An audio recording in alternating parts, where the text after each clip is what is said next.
Celebration there from Liverpool, despite the fact that they are a point behind Manchester City still. But it does go down to the far day. To get this title race down to the final day, not the far day, you know what I mean? To get from January the 15th, where there was a 14-point gap, Liverpool, yes, had 2 games in hand at that stage.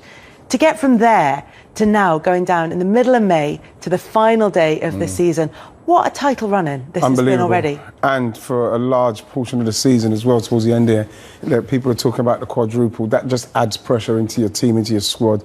You know, we saw with the FA Cup final how much that took out of them, but they got that done. Then that game against Southampton, it is a fantastic effort. It is a fantastic effort, and if more in respect of what they've got to do to chase down a team like Manchester City. You know, they can't do any more Liverpool, and they're still fighting on all fronts. It's an unbelievable testament to their squad. Yeah. Unbelievable testament to their squad and the attitude of the squad, the mentality of the squad. Everybody is just fighting the same direction, and this is why what you want is a team to make Man City, even though you have to, of course you fancy Man City to win, but you make them have to win, you know? It's like, ask the question. Don't let them just don't go to Southampton, and because you've gone into such a tough game with Chelsea in the cup final, you know, people say, yeah, but people will excuse you from that because it was really tough. No, ask the question of City, and that is what they've done, and it's been a magnificent effort. But interesting that they did it with 9 changes to their starting lineup. There were players in there who hadn't made Premier League starts in a long time. Minamino's been a cup player for Liverpool, a successful cup player, but a cup player for Liverpool. There was Harvey Elliott in there, who hasn't played since the league game. Started with Curtis Jones, who isn't a regular starter. No Virgil van Dijk, no Mo Salah. And yet to still get the result. What do you think that does to the team, to the squad, to the atmosphere going into training the next day? I think the fact that they've played in pretty much every game there is available this season, or going to be, I think that only gives the players a lift, especially the ones on the bench. I think Klopp has used his team in the depth very, very well, and also we can see that Liverpool now have more depth, especially with the added Harvey Elliott back, and obviously we know about Curtis, and I think Thiago has found his form, what everybody knows he's capable of. So now he's in a position, especially with the front three, where he can leave Salah and Mane out. Last season he couldn't do that before, but now he can, and still come away from games and take 3 points. And yesterday, the game just gone, he's now able to let Virgil rest and people like that rest. So you can see the way that he's building it is perfect, because he may add 1 player a season, and if they're struggling, maybe 1 in January, whereas other teams had 3 or 4 players. So they're building it very, very well. It's testament, I think, to how he's kept a team challenging on all fronts, keeping, 20-odd players happy, to the point where you can change 9 players, the second to last game of the season, and they come in and they are fighting because they know exactly what's at stake. You can easily, 9 players, can easily find players who are like, I haven't been involved, they're sulking at this and that, who are not quite at it.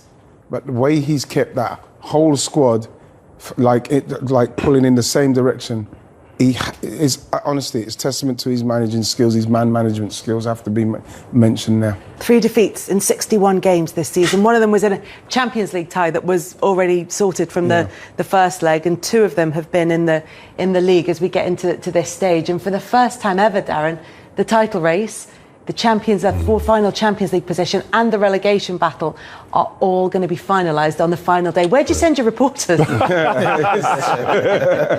Yeah, to be fair, all leave has been cancelled for this weekend. But everything's going to be focused at the top. I've got to say a couple of things. One is that I think whoever picked out that picture for this discussion needs a pay rise. The clock there. I love the expression on his face. The second thing is that I actually did think about your Chelsea actually, because I remember you had Petr Cech in goal and Carlo Cudicini, who was exceptional anyway, and he had to kind of step back so that Cech could be number 1. You had Joe Cole in your squad, you had Carvalho and Gallas and Terry, and who's the other centre-half you had? Gallas was there. You had Carvalho, Terry. And they basically, and Robert Hoof was in and around that Wayne Bridge and Ashley Cole. Yeah, I mean, anyway, you had so much depth in that squad, and Liverpool have that depth. And what's quite interesting about the Liverpool team and the squad is that I think when they felt we could reel in City, but let's focus on the cup competition so that we can actually win things, win some silverware. Those players came in, like your Minaminos, like your Curtis Jones or whatever else, and they did so well to get all the way to the end. Where the man management came in was that he said, look, we got to the finals are for winning. The big boys are going to play. And those players, they've got the belief in his ability, his man management to say, we'll step back. Yeah. But then they come back, the 9 changes for the Southampton game, and they win it. And that's why they've got such a happy ship. So where do we send everyone? Well, we send people definitely to Liverpool, because I think the fact that they've made City have to be asked a question means that you just can't legislate for what might happen on the final day. But also at the bottom, there'll be so much drama regardless who goes down. And of course, in North London, that's a massive story, because whoever does finish in the top 4 could be transformative for the next few years for them. I mean, equally, we'll talk more about the top 4 race. Equally, Everton might not be safe by then as well. So you've got a double story there as well, potentially. Yeah, I know. And I think we're not going to pay overtime because Bankrupt the paper. quite. But I certainly think, as far as we are concerned, on Sunday, I mean, listen, not to bore you with details, but we have digital operation and we have a print operation, and I think there will be just such a huge volume of information and work and reaction, and that will go into Sunday. It will be a final day like no other, as far as journalists are concerned, in the Premier League. Partly because of the clubs, partly because of the positions surrounding the club, partly because of the individuals like Pickford, for example. You were talking about Richarlison. Someone is going to be a hero on Sunday afternoon. Someone is going to be the villain. Someone's going to make the mistake that is going to gift victory. Someone's going to come up with a moment of magic on Sunday, the Aguero moment that is going to dig a team out of a hole that you possibly didn't expect them to be in. That's what sets Sunday up for being such a fabulous final day. Yeah, Manchester City will be hoping that 10 years on there is another Aguero moment, or maybe a little less tense at the Etihad for their game. Let's hear from Pep Guardiola. Pep Guardiola, which is exactly what Manchester City need as they go into this final day of the season. Look, they've been remarkably consistent, not just across this season, but this could be their 4th title in 5 seasons. And there has just been a level of excellence that we haven't seen before. There's no reason. I know it's open on the last day. It's possible on the last day. But there's no reason that we've seen to suspect that City will drop points, is there? No, but when they played that game, which Sean was playing in against QPR, they played as poorly as I think I saw them play all season. And then we did get the Aguero moment. So, like I say, Liverpool asking the question right to death is why you do that. Because you might get a QPR who've already been relegated, or whatever, or you might get a team that's already been relegated, and they just want to do it for the fans. They just want to make it difficult for you. So I'm sure that he knows, and the players will know, because they've been through it so many times. They won't take it for granted. But again, you listen to him, talking about the teams and the challenges he's had from teams this season, the way that Liverpool have pushed them, and again, we're talking about a magnificent manager with a fantastic team. So you'd expect them to see it over the line, but again, it's the last day of the season and anything can happen. Since then, though, they've had 10 years worth of big days, big occasions at the Etihad, huge pressure on their shoulders, Manchester City, and they've managed to come through okay. Yeah, they have. I think that goes down to Pep, to be honest with you, and his coaching team. He's been through all those situations and positions before, Barcelona and Bayern Munich. So to have a manager that kind of understands it does help you through it as well. They always say as a player, you tend to kind of live through your manager. So if your manager's all frantic, that's kind of how you reflect on the pitch. Basically, your emotions are truly the same. So I feel that they would have learned a lot. I feel like they all know how to handle it now, and I think that slip up was against West Ham just gone, where they went 2-0 behind, and I think that shook them up a little bit, so they know not to start this game and be in that position ever again. Yeah, potentially it could work in Manchester City's favour going into this final game of the season. It is against Aston Villa, of course, and there are all the narratives around that, with Jack Grealish playing against his old side, with Philippe Coutinho playing against his old side, and of course Villa being managed by Steven Gerrard. There are so many stories around this. On the angle that the media, of which we're part of, takes, Guardiola's spoken out in the last week or so about feeling that everybody wants Liverpool to win. Everybody wants Liverpool to win. Everybody's on Liverpool's side. Is it the case that there's a lot of positivity around Liverpool, or is it the case that it's a better story, in the same way that 10 years ago Manchester City overturning Manchester United was a better story? I think both of them are brilliant stories, because I think what we love to see in sport, let alone football, is excellence, supremacy. We love people who win, but we love greats, and we're looking at City. They are one of the all-time greats now. They've taken the Premier League title race to levels we have never seen in this country before. The consistency levels, the performances. I think they've scored 3 goals or more, something like 16, 17 occasions so far this season. I mean, they are just out of this world. And for Liverpool to run them close, having only won 1 of 6 Premier League games in December, is outstanding. So I think it's really... We're sport for choice in the media. I spoke earlier about the fact that you have to be a football fan to be a journalist, I think, to understand football, to understand what people go through. People, whether it's despair at Everton, whether it's elation at City, you have to understand that. But when you are a journalist, you are objective. You are always objective. And the story is the story, however it unfolds. You never go... I find that often people who support a team are harder, in my profession, on that team than they are on other teams, because they don't want to be seen to be showing favouritism. So whenever people say, oh, you're all in the media and you all want Liverpool to win, actually, I can tell you there are more people in the media who support West Ham than support Liverpool. So that whole idea that everybody wants, it's just not true. You know the thing what I have to say with it is that as great as City are, and they are great, what's it, 4 in the last 5? Will be if they will win be this if one. they do it. It's an unbelievable feat. But I think unless, and I don't know what Sean will think, unless they can put the Champions League trophy in their cabinet as well, I think that Liverpool, for me, and I know they say that a lot of people in the media want them. If I'm in the media, I do want Liverpool to do it, because like Darren says, you want to see greatness, you want to see excellence, and what they're going for is all of those things. But I think as great as they are, if they don't get that Champions League, and probably Erling Haaland coming along might help them with that, then they don't get the credit they deserve, because they won't have got the main one, which Liverpool have, and they've done it on a few occasions. It was like 2005. We've seen it again recently when they won it against Tottenham. And the fact is, you have to add that to it. And it's the same with, I'd say, about that unbelievable, invincible side. Of course, I could speak about them very fondly, and being Arsenal, and they were unbelievable. But for them to go to that place, 2006 they needed to win that against Barcelona. There's an argument for saying that. Lots of people in that season, that people was like, oh, you're Arsenal fans. But it's not that they were Arsenal fans in that season. It was that they were, once they began to build that momentum, in the same way that when a snooker player has a 147 on, you want them to do it. Yes. You want to see them achieve it. Not because you're against any other player, but you just want to see if it can be done. Or Manchester United's treble winning season. Exactly what it is. And I think so many teams have...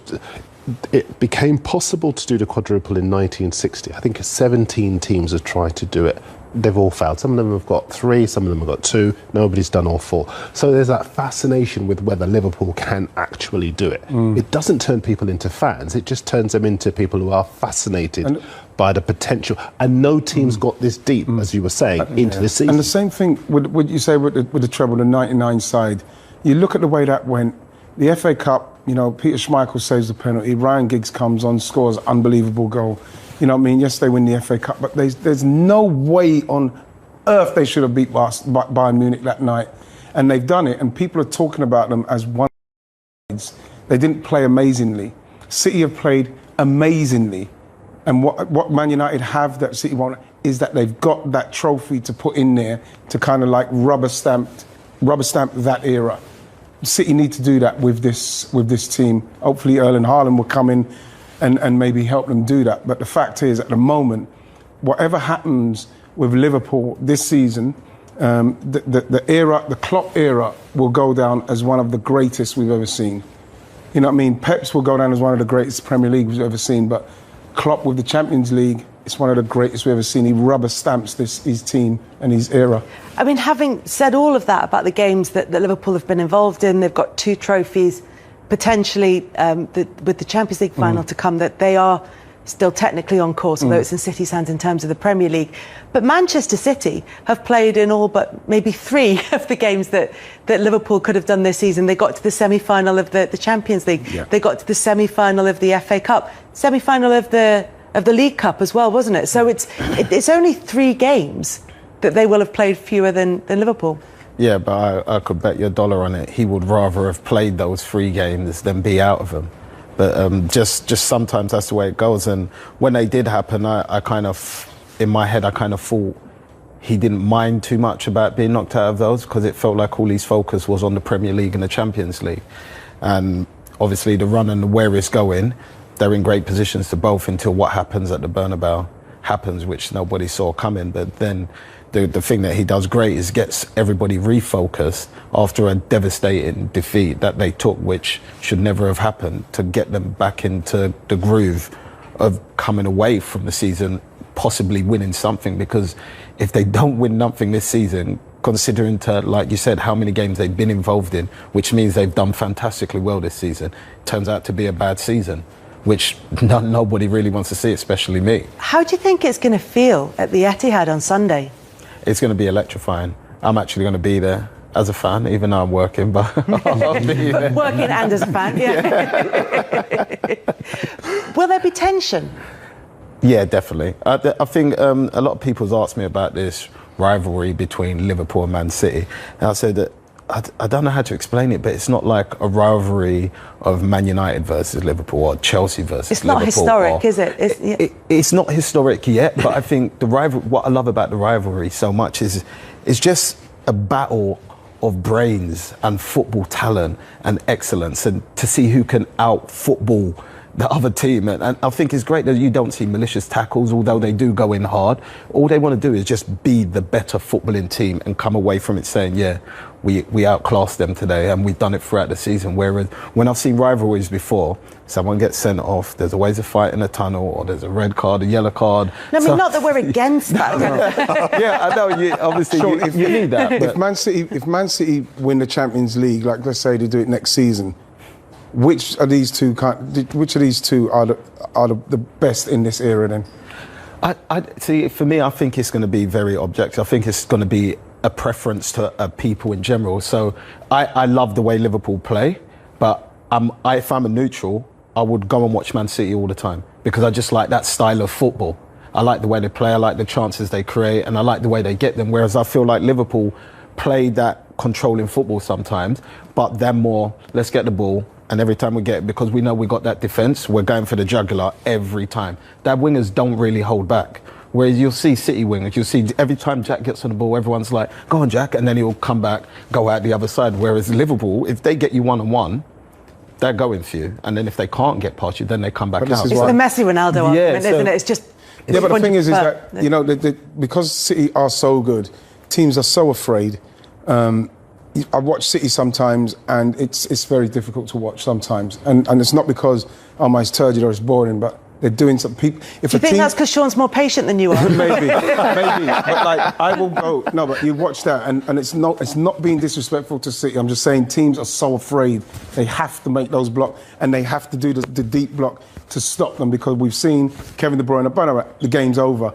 But Liverpool, no matter what form they're in, you can feel that on the right day, if the team can stop them in certain play, you can actually get at them. You can get at them, and you can get them more frequently than City. And there's more jeopardy watching Liverpool for me when I watch it, and it kind of makes you feel something in your stomach. All right, so Dad, so you would rather Arsenal be in control? Don't come to me. Stay with the. Or you would rather, right? So if we're talking about Arsenal, you would rather Arsenal be in Liverpool's position where there's a chance of jeopardy, or be in Man City's position where they're in total control? Jeopardy. Seriously? Yeah, because you want something to be afraid of, man. Man City players, Yeah, but that's what Man City fans go into games knowing. Yeah, we're going to probably win this. So then Liverpool fans go in saying, yeah, we're good enough to, but like if we get this wrong, it could be. There's more jeopardy. Is it because the wins feel better? Is that why? No, because it gets to a stage with Man City because they're so good that after a while you're watching the team. Can they hold out this defence? And Man City break it, and then you go, oh, I knew that was going to happen. Then all of a sudden you haven't got the same vibe in your stomach. Whereas Liverpool, it goes and goes.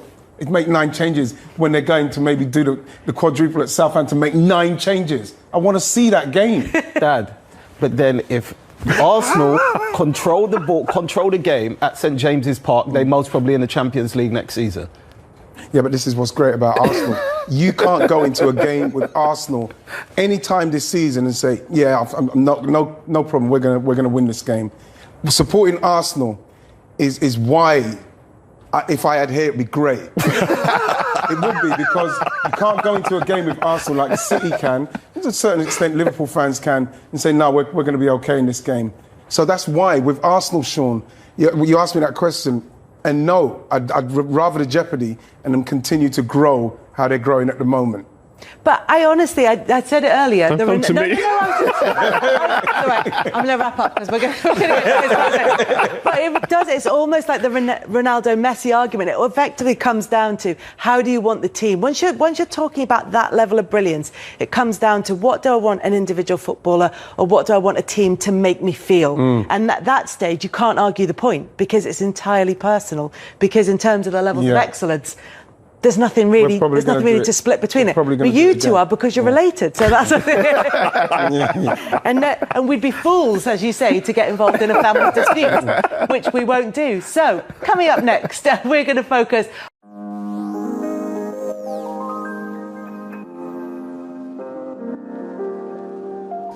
Estou muito feliz, muito contente pela oportunidade de conhecer o clube, né? Hoje conheci já um pouco as dependências, estou conhecendo a sede agora. Estou muito feliz, muito feliz. Quando o Tchatcho entrou em contato comigo, fiquei lisonjeado porque quando ele saiu de lá eu brinquei com ele que nós nos encontraríamos. E um ano depois eu poder estar reencontrando ele. Toda a comissão técnica que está vindo jogar a La Liga num clube desse, onde teve já vários brasileiros bem conhecidos, o caso do Mazinho, o Rafinha, que também passou por aqui, filho dele. Eu me sinto muito feliz, muito lisonjeado de poder estar aqui. Espero poder retribuir à altura o que o clube tem feito por mim. Cara, o Tchatcho é o melhor treinador que eu peguei, eu já falei isso em algumas entrevistas. Ele é um cara que nos cobra muito e a forma como ele lida com o trabalho de tratar todas as pessoas, independentemente de ser o mais jovem, o mais velho, a importância dentro do clube, ele trata todos iguais. E todos sabem, né? Tem que correr.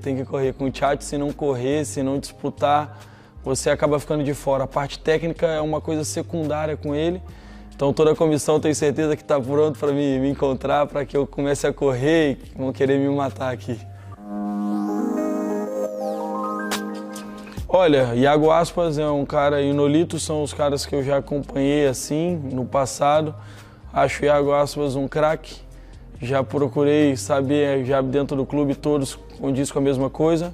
Fiquei sabendo que o ambiente aqui é muito leve, é um ambiente totalmente familiar e aos poucos eu tenho visto isso.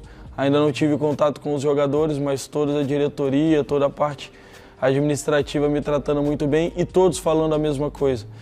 Então, estou ansioso para poder conhecê-los e já imagino que já sei como a forma de jogar, né, de jogo, porque o método do Tchatcho eu tenho certeza que é o mesmo que nós trabalhávamos no Internacional.